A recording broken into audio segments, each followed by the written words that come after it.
Hi, this is Michael Roux from the At Illinois Press podcast. Today's episode is titled, Who is Sidney Yates? For the episode, I interviewed George Van Dusen, who along with Michael Dorf wrote the book Clear It with CID, Sidney R. Yates in 50 Years of Presidents, Pragmatism, and Public Service. We discussed Yates' time in Congress from the late 40s to the early 1990s, his legislative priorities, his relationship with President Kennedy, and how Congress has changed a lot since that time. If you have comments, I can be reached at Illinois Press via Twitter or Instagram. Hope you like this episode and others in our Who Is series. Take a listen. George Van Dusen, hello. Thank you for speaking with me today. Sure. Glad to be with you. So you recently co-authored a book titled Clear It with CID, Sidney R. Yates in 50 Years of Presidents, Pragmatism, and Public Service. Who is Sidney Yates? Sidney Yates was a member of the U.S. House of Representatives roughly from 1948, spanning the entire post-war period. He ended his service in 1999. He had one short 2-year period was when he was out of Congress at the United Nations, but otherwise he served approximately 48 years in the U.S. House of Representatives, had a very great career and demonstrated the growth in a political figure, coming in surprisingly, winning in 1948 in Illinois. Adlai Stevenson won for governor, Paul Douglas for the Senate, and as everybody knows, Harry Truman did an upset victory for president. Among all of those was a newcomer to Chicago and Illinois politics, Sidney Yates, and he served, as I say, until the election of 1998, after which he retired. So you mentioned he's from Illinois or served in Illinois. Where was his House district? The district was the 9th Congressional District, which took in the north side of Chicago, running along the lakefront. In 1948, up until 1980, the district was wholly within Chicago. The west end was sort of a serrated edge, taking in the 50th Ward on the west and going south to around Division Street. In 1980, he was redistricted, and it became a city suburban district, taking in Evanston, Skokie, a little bit of Glenville, a little bit of West Wilmette, going out west to Morton Grove, and even extending as far west as taking in some of East Des Plaines. So is that district pretty much still in place now? And if so, who's the current representative? It is currently still in existence. It's changed just a little bit, but the current representative is Congresswoman Jan Schakowsky. She got elected in 1998 and still serves in the House of Representatives from the 9th District. So your bio says that you oversaw 9th District operations for 25 years. How did you come to know Sid Yates?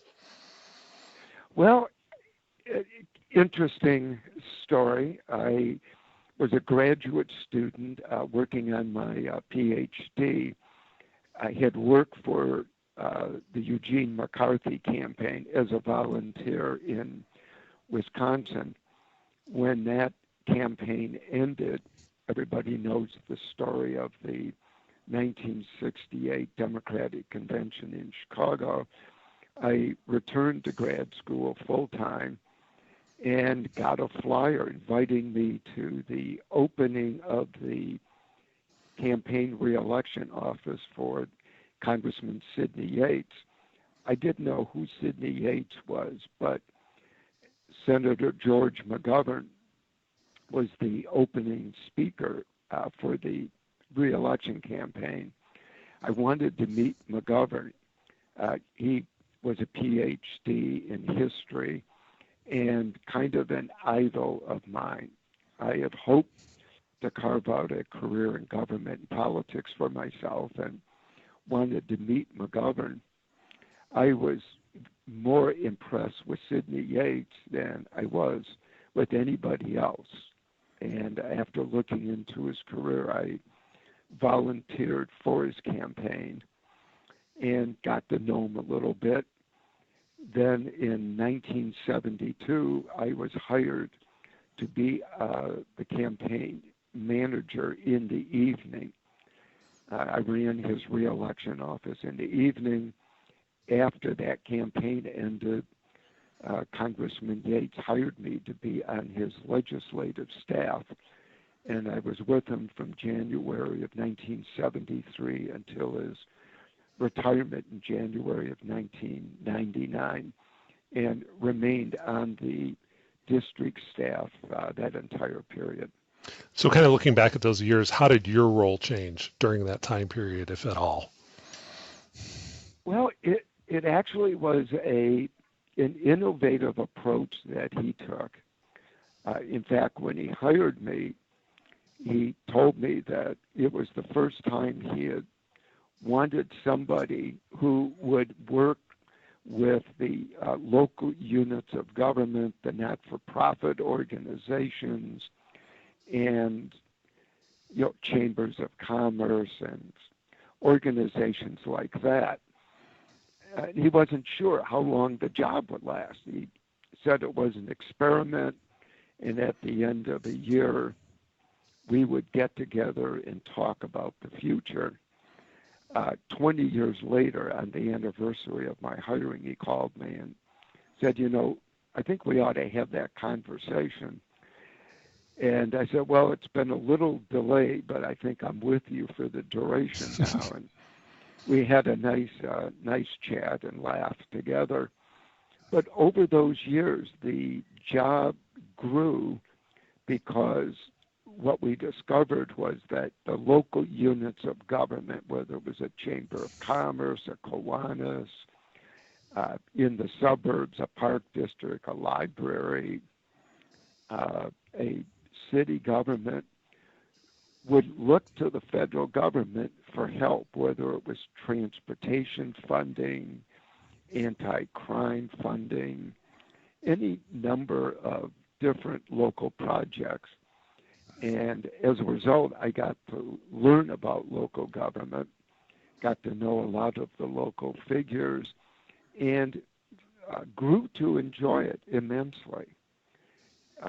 It was the kind of job that offered the opportunity to help people at the street level. And that was what Yates really wanted. I think almost every member of Congress now has somebody on their staff who does that kind of work. But back in 1973, it was innovative. Not many members did that. Our staff had a person dedicated to helping constituents with Social Security, another one VA affairs, another one immigration, but helping local units of government, not-for-profits, and so on was innovative for the time.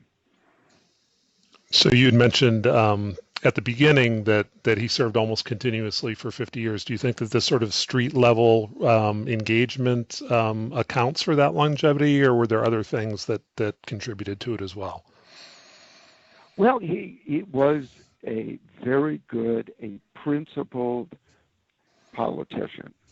And I mean that in every sense of the word. He was a very principled person. Never shirked from being called a New Deal liberal. There were some in the district who had asked him to kind of curb the description and maybe call himself a progressive. And he said, no, I'm a New Deal liberal. I believe in the value of government and the service we can render.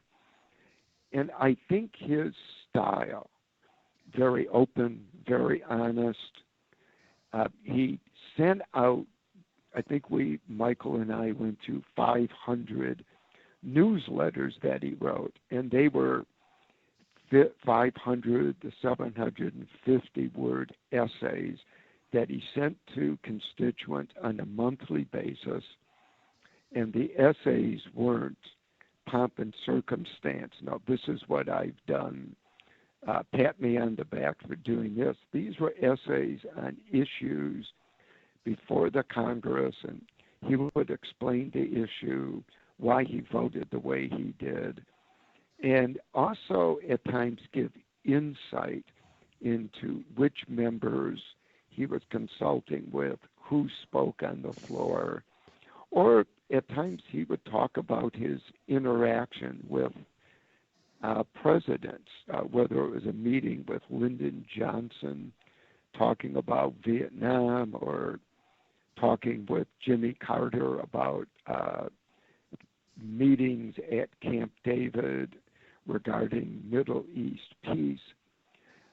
And I think between the letters, the responsiveness of his office, both in Washington and here at the ground level in the district, accounted for it. I think it was a combination. But I asked him once how it was that he survived the war in Vietnam. His district was a Lyndon Johnson supporter, and Yates, when he returned to Congress after the election of 1964, had declared himself an opponent to the war in Vietnam. In that sense, he was ahead of his district. And he said that he thought his openness and the respect he had accumulated from 1948 to that period had earned him a pass by his constituents, that they were willing to understand that he was operating out of conscience. And he did that all throughout his career on every issue, no matter how controversial. And I think that principled attitude toward government bore him well over 48 years in Congress. So at his peak, what kind of leadership role did he have in the House of Representatives? Well, he was chairman of the House Appropriations subcommittee on the Interior and related agencies. The United States government, through the Department of Interior, the Forest Service, and other agencies, owns approximately 25 to 33% of all of the land in the United States. The National Park Service, Bureau of Land Management, Indian Affairs, Indian Health, Indian Management, all the Department of Energy, the fossil fuel, plus the National Endowments for the Arts and Humanities, all came under the jurisdiction of Yates. And he was able to help orient that subcommittee toward urban areas. Until his chairmanship, only members of the House from the West had been chairman. Because most of the land that's owned by the federal government is west of the Mississippi. So they naturally took a special interest in this particular subcommittee. Yates was the first urban congressman to become chairman, and under it, he helped create and fund the urban parks and urban forestry programs. And out of that came the creation of several different regional parks, as well as funding for municipalities like the Chicago Park District or park districts in the suburbs as well. And then, of course, he was the national bulwark against abolishing the National Endowment for the Arts during the Reagan administration. That championship may have been what brought him to national attention, although his fight against the supersonic transport and on behalf of promoting Hyman Rickover to admiral in the Navy brought him considerable national attention as well. Was he always interested in the arts, or was there something special about the confluence of what was happening politically and environmentally at the time that made him take up that particular cause? He did have a personal interest in the arts. He was a collector of art, not exclusively, but primarily modern abstract art. But growing up, he, particularly when he got to school, he went to the University of Chicago and became acquainted with musicals. He loved to sing, and he knew Gershwin and all of the classics. And when he ran in 1948 for Congress, he would go from one ward to another, and he played the guitar and sang folk songs. In those days, there were two wards that were known as the German wards. And when he went to those wards, he would go and sing German folk songs. So he did have this interest in the arts and humanities, well-educated, very well-read, loved history. So that was a natural for him.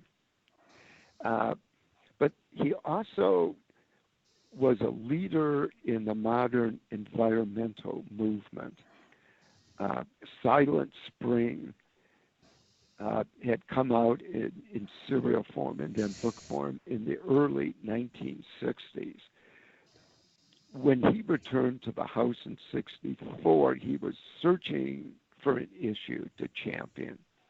He had lost all of his seniority because he had been out of Congress for 2 years. He landed a position on the House Appropriations subcommittee on transportation. And the more he studied the proposal to create a supersonic transport, the more he came to believe that it was an environmental danger and that it wasn't economically viable. And from the chairmanship of that, I shouldn't say chairmanship, the membership on that subcommittee, he began to champion opposition to the SST. It was a very lonely position at the time because all of the leadership, Democratic, Republican, presidential, and congressional, were all supportive of the SST. Eventually, however, through persistence and his position on the subcommittee and then, of course, the full committee, he did prevail, and the United States did kill the project. And it was the cutting edge of the new environmental movement.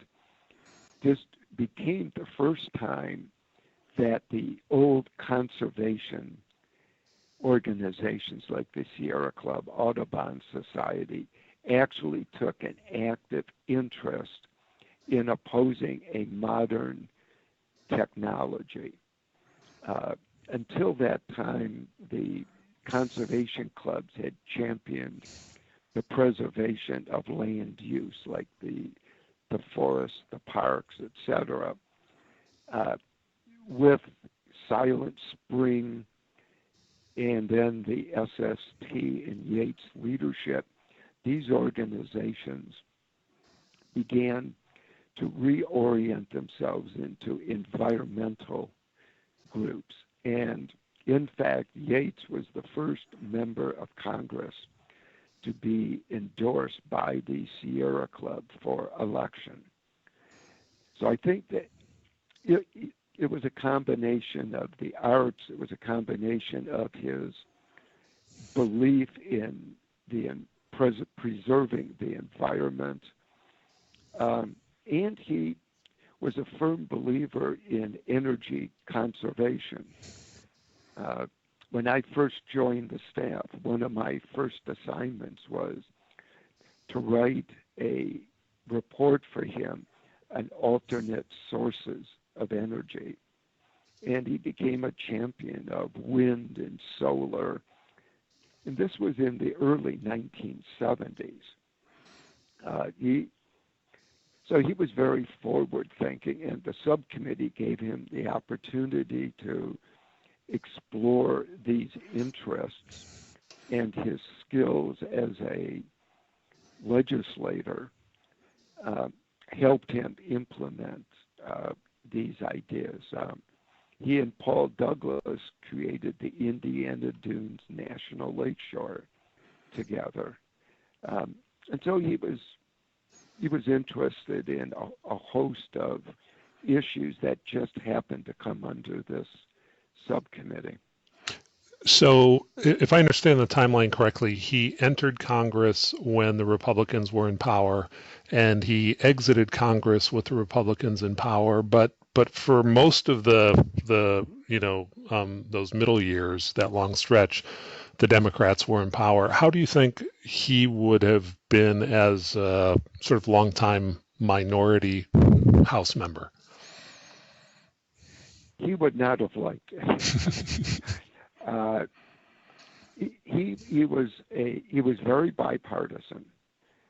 When he was the chairman of the subcommittee, he and the ranking Republican always met before they went to what's called markup. And I don't want to get too wonkish on you, but after committees hold hearings, when they go to actually write the legislation, the committee or subcommittee sits down and literally writes the legislation. Usually it's drafted by the subcommittee, and then the members would sit down and go over it line by line, and members could offer amendments as they went through it. Yates always sat down with his ranking Republican subcommittee member, and they would go over the bill, and they would have what was called members' letters. In the case of generally it was Ralph Regula, with whom Mr. Yates met. Regula was a Republican from Ohio. And Regula would come in and he'd have his stack of letters from his members asking, I'd like this put in the bill for my district or state.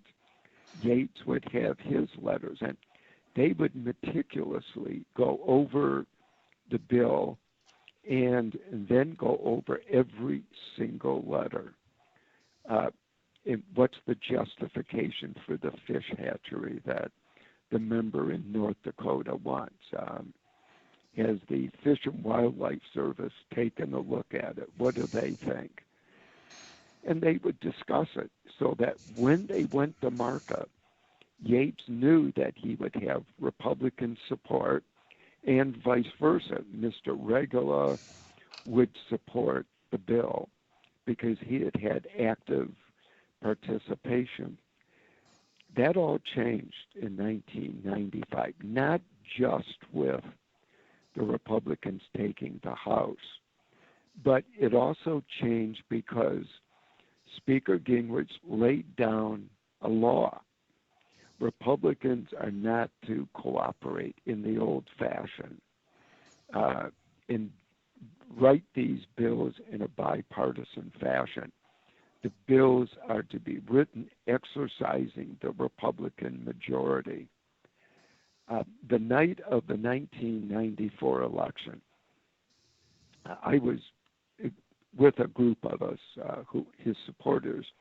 I was at his apartment, and Mr. Yates called Mr. Regula and congratulated him. He called and said, "Mr. Chairman, congratulations on your victory this evening. We've been friends for many years. I look forward to continuing the friendship." And I don't know that Mr. Regula realized he was on speakerphone. Undoubtedly he did, but he said, "Sid, you've always considered me to be co-chair. That is not going to change. You and I will continue working together as we have in the past." And then in 95, Mr. Regula told Mr. Yates that he had been told that if he did, in fact, return to the previous norm, the Speaker would move to have his chairmanship taken away. So that relationship changed, and I think that was partly the origins of the situation we find ourselves in today, where members just don't sit down and negotiate together like they did back in those days. So what lessons do you think Sidney Yates's term could provide for politics today? Whether they'd be applicable or not is another story, but what do you think they could learn? Well, in the final chapter of the book, we talk about some ideas on how, baby steps, if you will, on how to return the system back to a functioning Congress. There should be disputes. There should be difference between Republicans and Democrats, conservatives and liberals and moderates, etc. But there should be collegiality. And there are a couple things that, and this runs, I realize, counter to today's wisdom, but the delegations should meet. In Yates' day, the entire Illinois delegation, Republicans and Democrats, got together once a month, had lunch together, no staff. Alan Dixon, the Democratic senator, would write up an agenda. They would all meet in Congressman Bob Michael's office. He was the minority leader at the time, so he had very nice, spacious offices. But they all got together. They knew each other. They talked, swapped rumors and stories, and talked about their political predicaments, things like that. So the politics wasn't so personal, and they learned to work together. We point out some examples where Democrats and Republicans together created Deep Tunnel, a multi-billion-dollar public works project that has saved Chicago and the surrounding Cook County and Lake County and DuPage area billions of dollars in flood relief. We also suggest that members get away from the Tuesday to Thursday club. Today, members return to their districts most every weekend. The general reason is to prevent a primary. With gerrymandering, most districts are pretty safe today. Obviously, there are 2010 and then the elections of last year do demonstrate there can be swings, but by and large, they're pretty safe. It's the primaries that members worry about the most. And our suggestion is stay in town. Now, when Yates was in Congress, I used to say to our chief of staff all the time, get him back here, get him back here. And I was one of those who thought he wasn't coming back to the district enough. But what he was doing is remaining in Washington, going out to dinner, going to a concert, playing golf with his fellow members. They would get to know each other as people. They'd feel comfortable calling each other up. He had a great working relationship with a lot of members like Silvio Conte, who was with Yates on the Appropriations Committee, Republican member, and they worked together with Yates taking the lead on the SST. But they were friends. Well, they got together, so they knew each other. They didn't think of their opponent as being enemies. Maybe they won't agree on one issue, but tomorrow they might be in agreement on another issue. But when they're in this rush, Tuesday they get to Washington and they're in committee hearings, action on the floor. Thursday night, Friday morning, they're back on a plane, returning to their districts. It doesn't give them any time to get to know each other. Yeah. So we make some baby step suggestions like that, using Yates' career as a model. Before we close, I've got a couple questions for you related to the book title and the cover of the book. The main title of the book is Clear It with CID. What does that refer to? Well, when Yates was in Congress, he, with the defeat of Congressman Manny Seller of New York, Yates became the senior Jewish member of Congress. And he was chairman of what was called the Jewish caucus. Now, the Jewish members never admitted there was a caucus. It just so happened once a month they would wind up in Yates' office, and they would meet and talk about issues pertaining to Israel, as well as what you might call Jewish issues. And Yates was chairman of the caucus. When members would go to Speaker Tip O'Neill and ask him about an issue pertaining to Israel, particularly, Tip O'Neill always said, go talk to Sid Yates about it. Clear it with Sid, then come to me. Mm-hmm.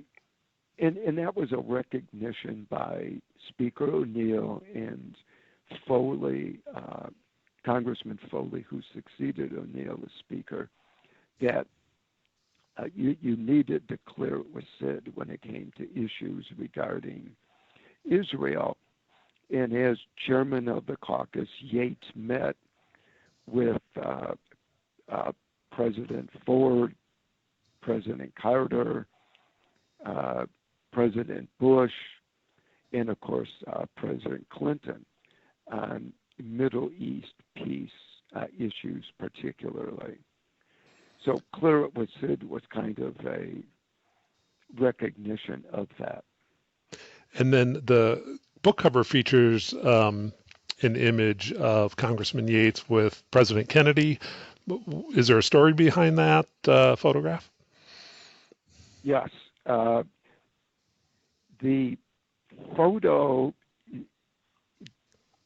symbolically is the turning point in Sidney Yates' congressional career and in his own personal journey. Yates had been a strong supporter of Kennedy, and it was a personal relationship. Yates and Kennedy had formed a friendship when Yates came to Congress. Kennedy had been elected in 1946, Yates 48. And there was a group of House members who were World War II veterans, and they had dinner every Tuesday night. They called it the Tuesday Club.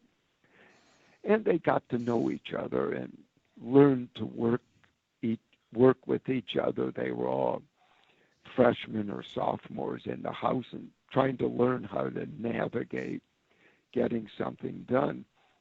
In 1952, John Kennedy was running for the U.S. Senate, and it was a very tight race, and it appeared Kennedy might lose the race.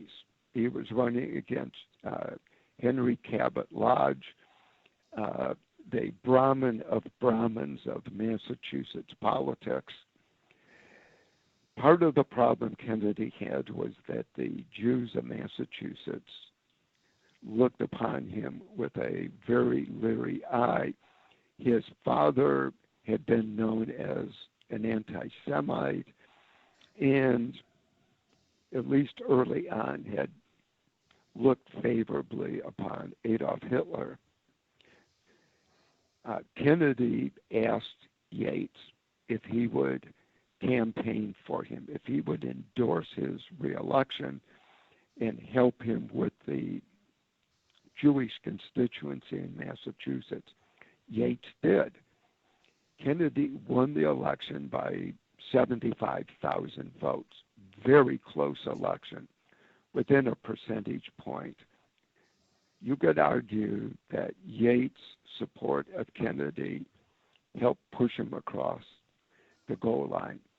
1962, Yates decides to run for the U.S. Senate, challenging Everett McKinley Dirksen, the Senate minority leader, fabled downstate politician. Kennedy stayed away from the race. In the end, Kennedy supported Everett Dirksen. Didn't formally endorse him, but all but supported Dirksen. It became very well known throughout the state, even cartoonists. We have a cartoon in the book, which is only one of many, depicting the question, is Kennedy supporting Yates or not? Yates, according to Lou Harris, the pollster, was within the margin of error of winning the race. Harris had called Yates' campaign manager, Mary Bain, who went on to become Yates' chief of staff, and told her, bet the farm, I think Sid can pull this out, and gave some advice. Concentrate on the domestic issues like the rural electrification movement and Medicare. Sid can pull it out. Kennedy finally relented and agreed to come to Illinois to campaign for Yates.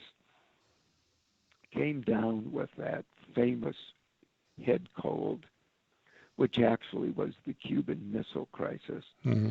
Cut his visit to Illinois short and returned to Washington. He then sent an airplane to Illinois to pick up Dirksen at O'Hare Airport, to have him come back to Washington to consult with Kennedy on the Cuban Missile Crisis. Dirksen, of course, exploited the idea, as Dirksen put it, the young man needs a veteran's advice. So I have to leave the campaign to return to Washington to help my country. Yates lost the election by a fairly narrow margin. It was it was the closest that Dirksen ever came to being defeated. And the use of the Cuban Missile Crisis by Kennedy and Dusen is what probably turned the race around. So the cover kind of depicts Yates and Kennedy together. And after the 62 defeat, Yates was a different person when he returned to Congress. Much more wizened.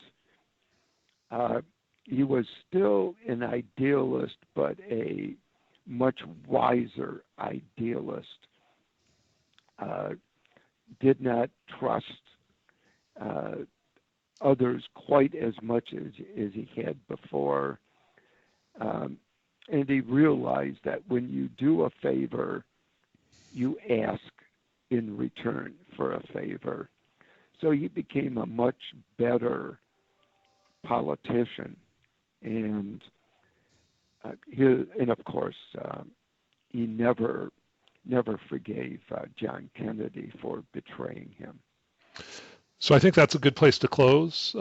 George, I really appreciate you talking with me today about your book. Again, written with co-author Michael C. Dorff. Clear It with CID, Sidney R. Yates, and 50 Years of Presidents, Pragmatism, and Public Service. Thank you. Thank you for having me.